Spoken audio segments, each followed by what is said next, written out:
اعوذ باللہ من الشیطان الرجیم بسم اللہ الرحمن الرحیم رب اشرح لی صدری ویسر لی امری واحلل عقدۃ من لسانی یفقہوا قولی۔ سورۃ الجن آیت نمبر 1 سے۔ قل اوحی الی انہ استمع نفر من الجن فقالوا انا سمعنا قرآنا عجبا۔ کہہ دیجئے وحی کی گئی ہے میری طرف، بے شک غور سے سنا ایک گروہ نے جنوں میں سے، تو انہوں نے کہا بے شک ہم سنا ہے ہم نے ایک قرآن عجیب۔ نبی پاک صلی اللہ علیہ وسلم وادی نخلہ میں صحابہ کرام کو فجر کی نماز پڑھا رہے تھے کہ کچھ جنوں کا وہاں سے گزر ہوا، تو انہوں نے آپ صلی اللہ علیہ وسلم کا قرآن سنا جس سے وہ متاثر ہوئے۔ یہاں بتلایا جا رہا ہے کہ اس وقت جنوں کا قرآن سننا آپ کے علم میں نہیں آیا، بلکہ وحی کے ذریعے آپ صلی اللہ علیہ وسلم کو اس سے آگاہ فرمایا گیا۔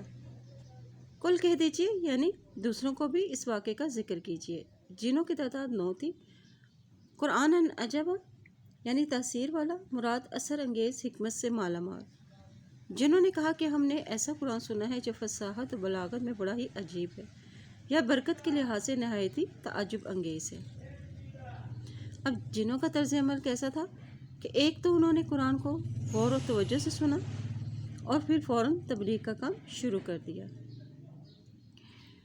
یہدی الی الرشد رہنمائی کرتا ہے ہدایت کی طرف، فآمنا بہ اور ایمان لایا ہم اس پر، ولن نشرک بربنا احدا اور ہرگز نہیں ہم شریک کریں گے اپنے رب کے ساتھ کسی ایک کو۔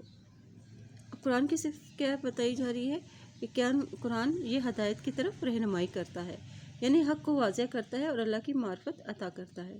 جو اپنی دلیل اس قرآن سے لایا وہ سچا ہے۔ پھر انہوں نے کیا کیا، فآمنا بہ یعنی ہم تو اس کو سن کر اس بات کی تصدیق کر دی کہ واقعی یہ کلام اللہ کا ہے، کسی انسان کا نہیں۔ کفار کو کہا جا رہا ہے کہ جنہوں نے تو اس قرآن کو ایک مرتبہ سن کر اس قرآن پر ایمان لے آئے، تھوڑی آیات سن کر ان کی کایا ہی پلٹ گئی اور وہ سمجھ گئے کہ یہ انسان کا بنایا ہوا کلام نہیں ہے۔ لیکن کفار کے ستاروں کو اس قرآن سے کوئی فائدہ نہ ہوا، کیونکہ وہ نبی پاک صلی اللہ علیہ وسلم کی زبان مبارک سے انہوں نے اس قرآن کو کئی بار سنا۔ یہ قرآن شرک کی تردید کرتا ہے، سیدھا راستہ دکھاتا ہے اور اصلاح کے لیے ضروری ہے کہ اپنے اندر سے برائیوں کو ختم کیا جائے۔ آپ صلی اللہ علیہ وسلم کی قوم نے اس قرآن کو چھٹلایا اور آپ صلی اللہ علیہ وسلم کو تسلی دی جا رہی ہے کہ آپ ان کی باتوں کہ آپ صلی اللہ علیہ وسلم کی بات جنہوں نے تو سن لی اور اسے پھر آگے بھی پہنچایا۔ وَأَنَّهُ تَعَالَى جَدُّ رَبِّنَا مَا اتَّخَذَ صَاحِبَةً وَلَا وَلَدًا اور بے شک وہ بلند ہے، شان ہے ہمارے رب کی، نہیں بنائی اس نے کوئی بیوی اور نہ ہی کوئی بیٹا۔ جد کے معنی ہے عظمت و جلال، یعنی ہمارے رب کی شان تو اس سے بہت بلند ہے کہ اس کی اولاد یا بیوی ہو۔ گویا جنہوں نے اس مشرکوں کی غلطی کو بھی واضح کیا کہ جو اللہ کی طرف بیوی یا اولاد کی نسبت کرتے ہیں۔ لوگوں کے دلوں میں اللہ کی بڑائی بیان کریں اور اللہ سے مضبوط تعلق قائم کریں۔ مَتَّخَذَ صَاحِبَةً وَلَا وَلَدًا یعنی اسے کسی کی ضرورت نہیں، اس کے برابر ہمسر نہیں اور اس کا کوئی بھی خاندان نہیں۔ وَأَنَّهُ كَانَ يَقُولُ سَفِيهُنَا عَلَى اللَّهِ شَطَطًا اور بے شک وہ کہا کرتے اپنے نادان اللہ پر زیادتی کی باتیں۔ سفیہنا یعنی ہمارے بیوقوف سے بعض نے شیطان مراد لیا اور بعض نے ان کے ساتھی جن اور بعض نے بطور جنس، یعنی ہر وہ شخص جو یہ گمان باطل رکھتا ہے کہ اللہ تعالیٰ کی اولاد ہے۔ شیطان لیڈر جن اپنے سرداروں اور لیڈرز کو نادان کہا کرتے تھے اور ان کی نادانی کو فوراً ہی پہچان لیا۔ شیطان چیزوں کو خوبصورت بنا کر دکھاتا ہے۔ شططا کے معنی ہے ظلم، جھوٹ، باطل، کفر میں مبالغہ وغیرہ۔ مقصد راہ اعتدال سے دوری اور حد سے تجاوز ہے۔ مطلب یہ کہ یہ بات کہ اللہ کی اولاد ہے ان بیوقوفوں کی باتیں ہیں، وہ راہ اعتدال سے دور ہیں، یعنی ہمارے لیڈرز ہمیں اعتدال سے ہٹی ہوئی باتیں بتاتے ہیں اور خود اور حق سے دور رکھتے ہیں۔ تو اصلاح کے لیے کیا کرنا چاہیے کہ لوگوں کے دلوں میں اللہ کی بڑائی، عظمت اور تعظیم و احساس پیدا کریں۔ وَأَنَّا ظَنَنَّا أَن لَّن تَقُولَ الْإِنسُ وَالْجِنُّ عَلَى اللَّهِ كَذِبًا اور بے شک ہم گمان کیا ہم نے کہ ہرگز نہیں کہیں گے انسان اور جن اللہ پر کوئی بھی جھوٹ بات. یعنی انہوں نے اپنے غلطی کا بھی اعتراف کر لیا اور کہا کہ ہماری سوچ ہی غلط تھی. انسان اور جن اللہ پر جھوٹ نہیں کہتے، اس لیے ہم اس کی تصدیق کرتے ہیں، اللہ کے بارے میں عقیدہ رکھتے ہیں، حتیٰ کہ ہم نے قرآن سنا اور ہم پر حق واضح ہو گیا. وَأَنَّهُ كَانَ رِجَالٌ مِّنَ الْإِنسِ يَعُوذُونَ بِرِجَالٍ مِّنَ الْجِنِّ فَزَادُوهُمْ رَهَقًا. اور بے شک تھے کچھ لوگ انسانوں میں سے اور جو پناہ مانگا کرتے تھے کچھ لوگوں کی جنوں میں سے، تو بڑھا دیا ان کو تکبر میں. وَأَنَّهُمْ ظَنُّوا كَمَا ظَنَنتُمْ أَن لَّن يَبْعَثَ اللَّهُ أَحَدًا. اور بے شک وہ سمجھتے ہیں کہ جیسا کہ تم نے سمجھا ہرگز نہیں بھیجے گا اللہ کسی ایک کو. وَأَنَّا لَمَسْنَا السَّمَاءَ فَوَجَدْنَاهَا مُلِئَتْ حَرَسًا شَدِيدًا وَشُهُبًا. اور بے شک چھوا ہم نے آسمان کو تو پایا ہم نے اس کو بھرا ہوا چوکیداروں سے، سخت اور شعلوں والوں سے. حرسن چوکیدار نگران، شعوبہ شعلہ یعنی آسمان پر فرشتے جو چوکیداری کرتے ہیں کہ آسمان کی کوئی باتوں کو سن کر کاہنوں کو جا کر بتاتے ہیں، جن میں وہ اپنی طرف سے جھوٹ ملا کر بیان کرتے ہیں. جب کوئی بات آسمان پر سننے کے لیے جاتے ہیں تو یہ ستارے آسمان پر جانے والے شیاطین پر شعلہ بن کر گرتے ہیں. وَأَنَّا كُنَّا نَقْعُدُ مِنْهَا مَقَاعِدَ لِلسَّمْعِ فَمَن يَسْتَمِعِ الْآنَ يَجِدْ لَهُ شِهَابًا رَّصَدًا. اور بے شک ہم بیٹھے اس میں بیٹھنے کی جگہوں پر سننے کے لیے، تو جو کوئی سنتا ہے اب پاتا ہے اپنے لیے شعلہ گھات میں. یعنی نبی صلی اللہ علیہ وسلم کی بعثت کے بعد یا یہ قرآن کی حفاظت کے لیے تھا کہ یہ سلسلہ جب بند کر دیا گیا، یعنی اب جو بھی کوئی اس نیت کے لیے جائے تو یہ شعلہ ان کی طاق میں بیٹھا ہوتا ہے اور ان پر گرتا ہے.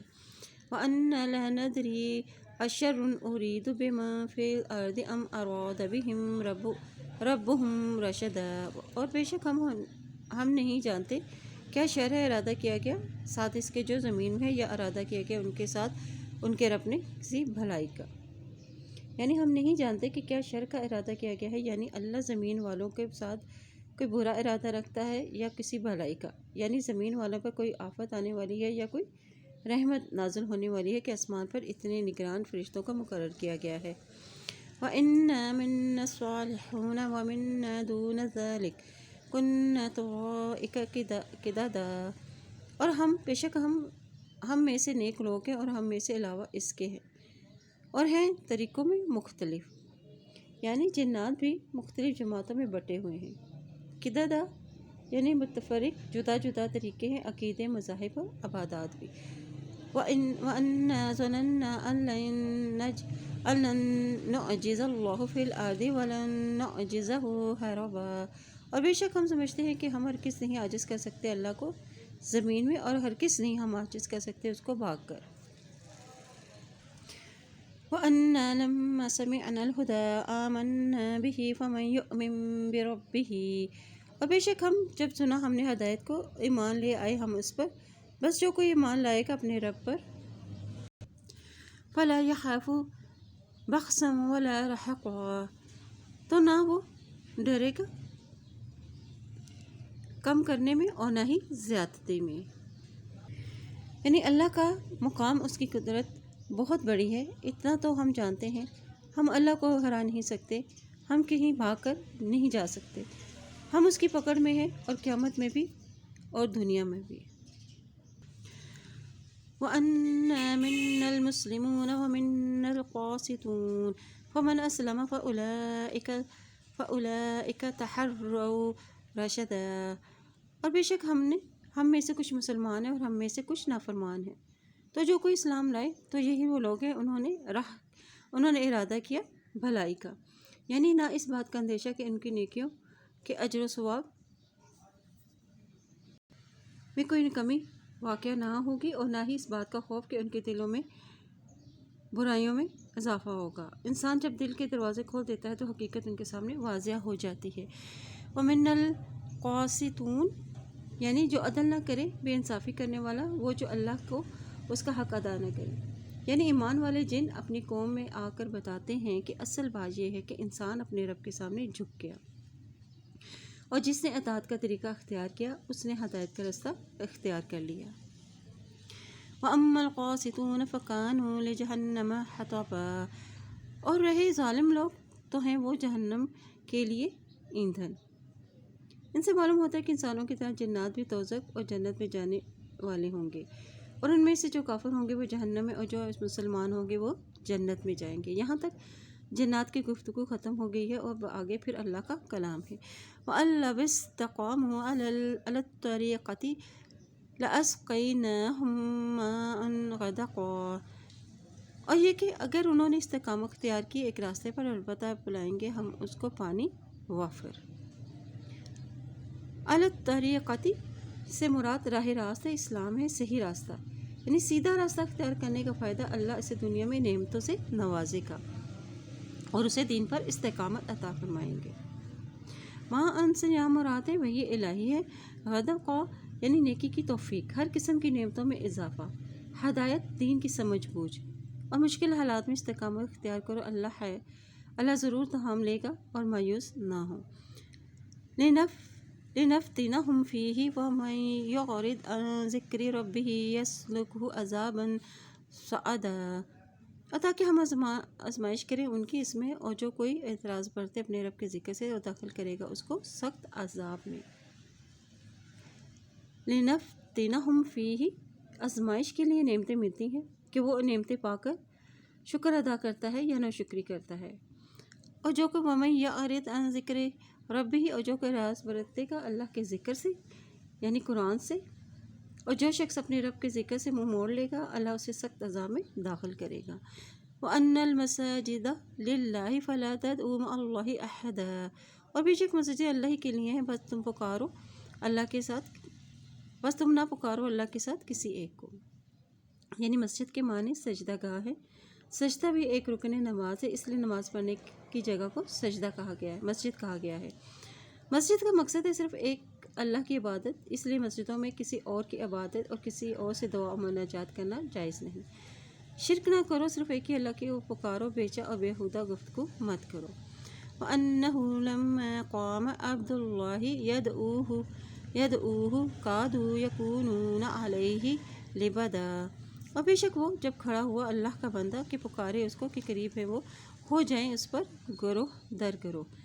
عبداللہ سے یہاں مراد رسول اللہ صلی اللہ علیہ وسلم ہے۔ جب نبی صلی اللہ علیہ وسلم لوگوں کو اللہ کی باتیں بتاتے تو لوگ گروہ در گروہ آپ صلی اللہ علیہ وسلم کے گرد اکٹھے ہو جاتے، کھڑے ہو جاتے۔ علیہ لبدا سے مراد ہیں جنات اور اہل مکہ، جن قرآن کو تو سننے کے لیے آتے ہیں لیکن اہل مکہ مذاق اڑاتے اور اشارے کرتے تھے۔ قُلْ إِنَّمَا أَدْعُو رَبِّي وَلَا أُشْرِكُ بِهِ أَحَدًا، اور کہہ دیجئے بے شک پکارتا ہوں اپنے رب کو میں، اور نہیں میں شریک ٹھہراتا ساتھ اس کے کسی ایک کو۔ یعنی جب سب لوگ آپ صلی اللہ علیہ وسلم کی عداوت پر متحد ہو گئے تو آپ صلی اللہ علیہ وسلم فرما دیجئے کہ میں تو صرف اپنے رب کی عبادت کرتا ہوں اور اسی سے پناہ طلب کرتا ہوں اور اسی پر بھروسہ کرتا ہوں، اور اللہ ہی کو اپنے نفع و نقصان کا مالک سمجھتا ہوں۔ قُلْ إِنِّي لَا أَمْلِكُ لَكُمْ ضَرًّا وَلَا رَشَدًا، اور کہہ دیجئے کہ بے شک نہیں میں مالک ہو سکتا تمہارے لیے کسی نقصان کا اور نہ ہی کسی بھلائی کا، یعنی مجھے ہدایت و گمراہی کا یا کسی نفع و نقصان کا اختیار نہیں دیا گیا، میں تو صرف ایک بندہ ہوں اپنے رب کا جسے اللہ نے وحی اور رسالت کے لیے چن لیا ہے۔ قُلْ إِنِّی، کہہ دیجئے بے شک میں لن یجیرنی من اللہ احد ولن اجد من دونہ ملتحدا، اور کہہ دیجئے بے شک ہرگز نہیں پناہ دے گا مجھ کو اللہ سے کوئی ایک، اور ہرگز نہ میں پاؤں گا اس کے سوا کوئی بھی جائے بنا، یعنی مجھے ہرگز اللہ سے کوئی نہیں بچا سکے گا اگر میں اس کی نافرمانی کروں، اور اگر وہ مجھے عذاب دے دے تو مجھے اس کی پکڑ سے کوئی بچانے والا بھی نہ ہوگا۔ إِلَّا بَلَاغًا مِّنَ اللَّهِ وَرِسَالَاتِهِ وَمَن يَعْصِ اللَّهَ وَرَسُولَهُ فَإِنَّ لَهُ نَارَ جَهَنَّمَ خَالِدِينَ فِيهَا أَبَدًا، مگر پہنچا دینا ہے اللہ کی طرف اور اس کے رسول کی، اور جو کوئی نافرمانی کرے گا اللہ اور اس کے رسول کی تو بے شک اس کے لیے ہے جہنم کی آگ، ہمیشہ رہنے والے ہیں اس میں ہمیشہ ہمیشہ۔ یعنی فریضہ رسالت احسن طریقے سے پہنچا دوں، جس کی ادائیگی اللہ نے مجھ پر واجب کی ہے، اور نافرمانوں کا انجام بتا دیا گیا ہے کہ ان کے لیے جہنم کی آگ ہے اور وہ اس میں ہمیشہ ہمیشہ رہیں گے، جو اللہ اس کے رسول کی نافرمانی کرنے والے۔ حتی اذا رأوا ما یوعدون فسیعلمون من اضعف ناصرا واقل عددا، یہاں تک کہ جب وہ دیکھ لیں گے اسے جو وہ وعدہ کیے جاتے ہیں تو عنقریب وہ جان لیں گے کہ کون زیادہ کمزور ہے مدد کے اعتبار سے اور کون زیادہ کم ہے تعداد کے اعتبار سے۔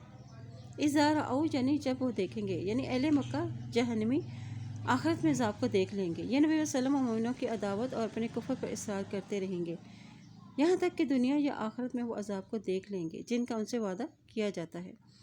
یعنی اس وقت انہیں پتہ چل جائے گا کہ مومنوں کا مددگار کمزور ہے یا مشرکوں کا، اہل توحید کی تعداد کم ہے یا غیر اللہ کے پجاریوں کی، پھر مشرکین کا تو کوئی مددگار نہ ہوگا اللہ کے ان گنت لشکروں کے مقابلے میں۔ قل ان ادری اقریب ما توعدون ام یجعل لہ ربی امدا، کہہ دیجیے نہیں میں جانتا کیا قریب ہے جو تم وعدہ کیے جاتے ہو یا مقرر کر دے گا اس کے لیے میرا رب کوئی مدت۔ یعنی مطلب یہ ہے کہ عذاب یا قیامت کا علم یا غیب سے تعلق رکھتا نہیں ہوں، جس کو صرف اللہ ہی جانتا ہے غیب کے علم کو، اور قیامت کا علم صرف اللہ ہی کے پاس ہے کہ وہ قیامت دور ہے یا قریب، یہ صرف اللہ ہی کے علم ہے اور اللہ ہی اس بات کو جانتا ہے۔ عالم الغیبی جاننے والا ہے غیب کا، فلا تو نہیں یظہر نہیں وہ ظاہر کرتا علی غیبہ احدا غیبہ احدا اپنے غیب پر کسی ایک کو، الا من ارتضی من رسول فانہ یسلک من بین یدیہ ومن خلفہ رصدا، مگر جس کو وہ پسند کرے رسولوں میں سے، بس بے شک وہ چلاتا ہے اس کے آگے اور اس کے پیچھے محافظ، یعنی اپنے پیغمبر کو بعض امور غیب سے مطلع کرتا ہے جن کا تعلق یا تو ان کے فرائض رسالت سے ہوتا ہے یا وہ اس کی رسالت کی صداقت کی دلیل ہوتے ہیں، اور ظاہر بات ہے کہ اللہ مطلع کرنے سے پیغمبر عالم الغیب تو نہیں ہو سکتا، اس لیے عالم الغیب صرف اللہ ہی کی ذات ہے۔ نزول وحی کے وقت بھی نبی صلی اللہ علیہ وسلم کے آگے پیچھے فرشتے ہوتے ہیں جو شیاطین اور جنات کو وحی کی باتیں سننے نہیں دیتے۔ رصدا یعنی محافظ، شیطانوں کے وسوسوں سے بچانے کے لیے حفاظت کرنا۔ لیعلم ان قد ابلغوا رسالات ربهم واحاط بما لديهم واحصى كل شيء عددا، اور تاکہ وہ جانے کی تحقیق انہوں نے پہنچا دی اپنے رب کے پیغامات اور اس نے گھیر لیا ہے ساتھ اس کے جو اس کے پاس ہے، اس نے گن رکھا ہے ہر چیز کو عدد کے اعتبار سے۔ لیعلم یعنی نبی جان لیں کہ آپ صلی اللہ علیہ وسلم سے پہلے بھی رسولوں نے بھی اللہ کا پیغام اسی طرح پہنچایا جس طرح آپ صلی اللہ علیہ وسلم نے پہنچایا، یعنی نگران فرشتوں نے اپنے رب کے پیغام پیغمبروں تک پہنچا دیے، یا اللہ جان لے کہ یہ پیغام ٹھیک ٹھیک لوگوں تک اس کے بندوں تک پہنچا دیے گئے۔ اللہ اپنے بندوں کی اور فرشتوں کے ذریعے حفاظت فرماتا ہے تاکہ وہ فریضہ رسالت کی ادائیگی صحیح طریقے سے کر سکے۔ وَأَحَاطَ بِمَا لَدَيْهِ وَأَحْصَىٰ كُلَّ شَيْءٍ عَدَدًا، یعنی جو اس سے پہلے ہو چکا اور جو آئندہ ہو سب کا علم اس نے شمار کر رکھا ہے، سب کچھ اس کے علم میں ہے، وہی عالم الغیب ہے۔ سبحانک اللہم و بحمدک اشہد ان لا الہ الا انت استغفرک و اتوب الیک۔